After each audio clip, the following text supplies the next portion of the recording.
บ้านๆคนนี้ทักไปทั้งเฟซทั้งไลน์ก็ย้อนว่าอายอยากเว้ากับเจ้า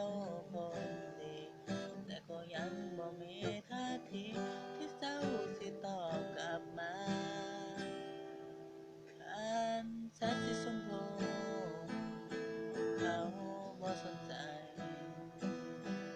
จะหันมาเบิ่งแชทสีฟ้าก็ได้เด้อบ่แม่นว่าอายว่าแค่อยากสิเว้ากับเธอตอบแชทน้องเด้อรู้บ่